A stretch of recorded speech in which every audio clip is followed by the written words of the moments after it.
Number 67 عبداللہ بن ابی بکرہ سے نقل کیا، انہوں نے اپنے باپ سے روایت کی کہ وہ ایک دفعہ رسول اللہ صلی اللہ علیہ وآلہ وسلم کا تذکرہ کرتے ہوئے کہنے لگے کہ رسول اللہ صلی اللہ علیہ وآلہ وسلم اپنے اونٹ پر بیٹھے ہوئے تھے اور ایک شخص نے اس کی نکیل تھام رکھی تھی۔ آپ صلی اللہ علیہ وآلہ وسلم نے پوچھا، آج کون سا دن ہے؟ ہم خاموش رہے حتیٰ کہ ہم سمجھے کہ آج کے دن کا کوئی دوسرا نام اس کے نام کے علاوہ تجویز فرمائیں گے۔ پھر آپ صلی اللہ علیہ وآلہ وسلم نے فرمایا، کیا آج قربانی کا دن نہیں ہے؟ ہم نے عرض کیا، بے شک۔ اس کے بعد آپ صلی اللہ علیہ وآلہ وسلم نے فرمایا، یہ کون سا مہینہ ہے؟ ہم اس پر بھی خاموش رہے اور یہی سمجھے کہ اس مہینے کا بھی آپ اس نام کے علاوہ کوئی دوسرا نام تجویز فرمائیں گے۔ پھر آپ صلی اللہ علیہ وآلہ وسلم نے فرمایا، کیا یہ ذی الحجہ کا مہینہ نہیں ہے؟ ہم نے عرض کیا، بے شک۔ آپ صلی اللہ علیہ وآلہ وسلم نے فرمایا، تو یقیناً تمہاری جانیں اور تمہارے مال اور تمہاری آبرو تمہارے درمیان اس طرح حرام ہے جس طرح آج کے دن کی حرمت تمہارے اس مہینے اور اس شہر میں سے ہے۔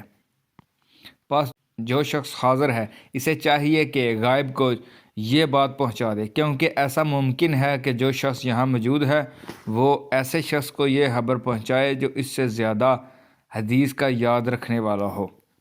صحیح بخاری حدیث نمبر 68 عبداللہ بن مسعود رضی اللہ تعالیٰ عنہ سے کہ رسول اللہ صلی اللہ علیہ وآلہ وسلم نے ہمیں نصیحت فرمانے کے لیے کچھ دن مقرر کر دیے تھے، اس ڈر سے کہ کہیں ہم کبیدہ خاطر نہ ہو جائیں۔ صحیح بخاری حدیث نمبر 69 حضرت انس بن مالک رضی اللہ تعالیٰ عنہ سے نقل کیا، وہ رسول اللہ صلی اللہ علیہ وآلہ وسلم سے روایت کرتے ہیں کہ آپ صلی اللہ علیہ وآلہ وسلم نے فرمایا، آسانی کرو اور سختی نہ کرو، اور خوش رہو اور نفرت نہ دلاؤ۔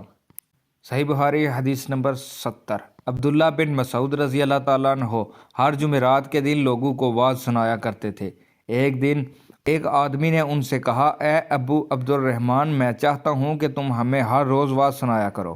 انہوں نے فرمایا، تو سن لو کہ مجھے اس امر سے کوئی چیز مانع ہے، تو یہ کہ میں یہ بات پسند نہیں کرتا کہ کہیں تم تنگ نہ ہو جاؤ، اور میں واعظ میں تمہاری فرصت کا وقت تلاش کیا کرتا ہوں، جیسا کہ رسول اللہ صلی اللہ علیہ وآلہ وسلم اس خیال سے کہ ہم کبیدہ خاطر نہ ہو جائیں، واعظ کے لیے ہمارے اوقات فرصت کا خیال رکھتے ہیں۔